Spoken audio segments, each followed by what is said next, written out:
l'émission Saveurs divines. Cette bonne nouvelle du royaume sera prêchée dans le monde entier pour servir de témoignage à toutes les nations. Alors viendra la fin. Ce pain céleste vous est présenté par Immaculée Niraneza. Je vous salue très chers amis, vous tous qui écoutez l'émission Saveurs divines. Bénissons notre Dieu, bénissons notre Père et le Père de notre Seigneur Jésus-Christ, qui selon sa grande miséricorde nous a régénérés pour une espérance vivante par la résurrection de Jésus-Christ d'entre les morts. Alléluia. Bénissons le Père qui nous a donné Jésus-Christ. C'est vraiment une grâce et c'est un honneur d'avoir aussi ce cadeau merveilleux, Jésus-Christ. Par lui, nous sommes sanctifiés. Rappelez-vous que durant la semaine ici, nous avons parlé de la sanctification. Dieu nous a demandé d'être saints comme lui aussi est saint. Nous devons être saints comme notre Père Céleste est saint.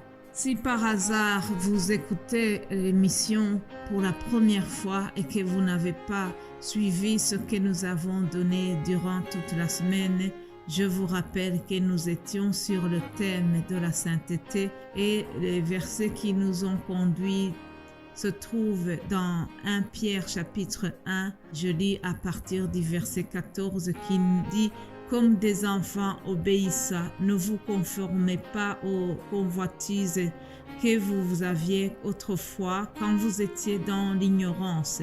Mais, puisque celui qui vous a appelé est saint, vous aussi soyez saints dans toute votre conduite. Selon qu'il est écrit, vous serez saints car je suis saint. C'est l'apôtre Pierre qui a cité donc un verset de l'Ancien Testament, mais il parle en s'adressant aux différents chrétiens qui étaient dispersés. Ils ont été dispersés suite à la persécution et donc ils étaient dispersés dans différents pays de l'Asie mineure, qui est la Turquie d'aujourd'hui. Alors il s'adresse à eux en leur disant: chers amis, même si vous n'êtes plus dans notre pays d'origine, même si vous avez été dispersés dans ces pays étrangers, n'oubliez pas votre appel et n'oubliez pas ce que Dieu veut de nous. C'est que nous devons, quoi qu'il arrive, rester dans la sainteté. Restons saints dans toute notre conduite. Voilà l'exhortation que l'apôtre Pierre donne à ses amis. Mais cela nous est adressé aussi aujourd'hui. Ça nous concerne aussi, chers amis. Pour continuer et terminer ce thème, je veux vous lire encore une fois quelques versets que nous trouvons dans l'Évangile selon Jean 17 à partir du verset 14. Jean 17, 14. Ce sont des paroles de notre Seigneur Jésus-Christ. Il les a prononcées pendant qu'il allait quitter le monde. Après son ministère, il allait quitter ses apôtres, ses disciples, et il les a réunis. Il leur a donné, je dirais, les dernières volontés. Dans ces volontés, il y avait donc cette parole que je vais vous lire. C'est une prière qu'il a faite en adressant au Père Céleste, mais cette prière, c'était en faveur de ses amis qu'il allait laisser. Donc Jésus s'adresse à son Père en demandant la faveur de notre Père, en demandant qu'il soit vraiment protégé du monde. Lisons ces paroles, Jean 17, 14. Jésus dira, il s'adresse à Papa, le Dieu Père Céleste, et il dit: je leur ai donné ta parole et le monde les a haïs, parce qu'ils ne sont pas du monde, comme moi je ne suis pas du monde. Je ne te prie pas de les ôter du monde, mais de les préserver du malin. Ils ne sont pas du monde, comme moi je ne suis pas du monde. Sanctifie-les par ta vérité. ta parole est la vérité. Alléluia. Comme tu m'as envoyé dans le monde, je les ai aussi envoyés dans le monde. Et je me sanctifie moi-même pour eux, afin qu'ils soient eux aussi sanctifiés par la vérité. Alléluia. Quelle belle parole, quelle belle prière que le Seigneur adresse à Papa, Dieu le Père, pour demander que Dieu protège les 12, que Dieu protège ses amis qu'il allait laisser. Alors, qu'est-ce que Jésus demande? Jésus demande qu'il soit protégé du monde.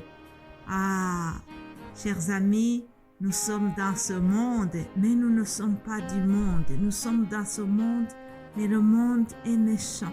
C'est pour cela que nous devons faire attention au monde. Que le monde ne nous attire pas, que le monde ne nous distrait pas. Parce que ici, dans ce monde, rappelez-vous que nous sommes passagers, nous sommes en transit, un peu comme des voyageurs qui vont dans une destination quelconque, mais avant d'arriver à leur destination, il arrive qu'ils soient en transit. Ceux qui voyagent souvent, vous connaissez ce que je vais dire. Bientôt, c'est les vacances. Il y en a qui vont aller dans des pays lointains et peut-être que vous aurez à être dans une situation de transit. Alors, pensez à cette parole.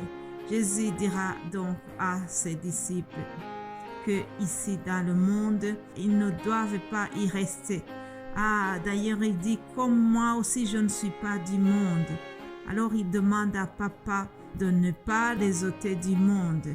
En effet, chers amis, nous ne sommes pas appelés à quitter ce monde, à vivre sur une île éloignée où on peut être entre chrétiens seulement.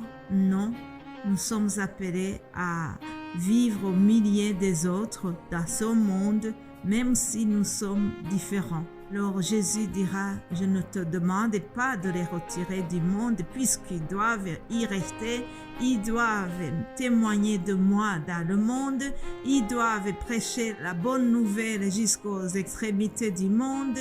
Cependant, je te demande de les préserver du malin. Alléluia, quelle belle prière. Jésus demande que ses disciples soient préservés. Alors, il dit au Père, il demande aussi une chose au verset 17. Il demande la sanctification des disciples. Il demande la sanctification de ses amis. Tout comme il peut le demander pour toi et moi. Jésus demande à son Père ceci au verset 17. Il dit, sanctifie-les par ta vérité. Ta parole est la vérité. Chers amis, qu'est-ce qui nous rend purs? Qu'est-ce qui peut nous laver de nos péchés? C'est la parole de Dieu. Parce que c'est dans la parole de Dieu, nous nous regardons comme nous regardons dans un miroir. Lorsque nous préparons pour sortir, nous nous regardons dans un miroir, nous regardons si nous sommes bien coiffés, si nous sommes bien habillés. Et alors, s'il faut ajuster quelque chose, le miroir va nous refléter notre image et nous allons nous corriger selon ce qu'il a montré. C'est la même chose pour la parole de Dieu. Au travers de cette parole, nous nous regardons et nous savons comment nous devons nous comporter. Alléluia. La parole de Dieu nous aide. Le Saint-Esprit de Dieu nous révèle des choses à corriger. La parole de Dieu, c'est la vérité. Mais aussi, au verset 19, Jésus dira, « Je me sanctifie moi-même pour eux, afin que eux aussi soient sanctifiés par la vérité. » Vous imaginez le Fils de Dieu, celui qui n'a jamais fait de péché, mais il a dit à son Père, « Je me sanctifie moi-même pour eux. » Alléluia. C'est Jésus qui nous sanctifie. C'est grâce à lui que nous restons sanctifiés, chers amis. Alors implorons Jésus, implorons son sang pour qu'il nous sanctifie tous les jours. Alléluia. Que le Saint-Esprit nous aide à rester sanctifiés. Que Jésus continue à nous aider. C'est grâce à lui que nous pourrons mener une vie sanctifiée tous les jours. Alléluia. Je vous souhaite vraiment de passer un bon week-end. Que Jésus vous aide, que Jésus vous touche, qu'il guérisse les malades, qu'il restaure les cœurs brisés, qu'il console ceux qui sont tristes. Alléluia. En terminant vraiment ce message de la fin de la semaine, je vous souhaite de rester sanctifiés. Ça, c'est mon souhait aussi parce que je ne suis pas du tout meilleur que vous. Que Dieu vous bénisse abondamment et on se retrouve lundi par sa grâce. Amen.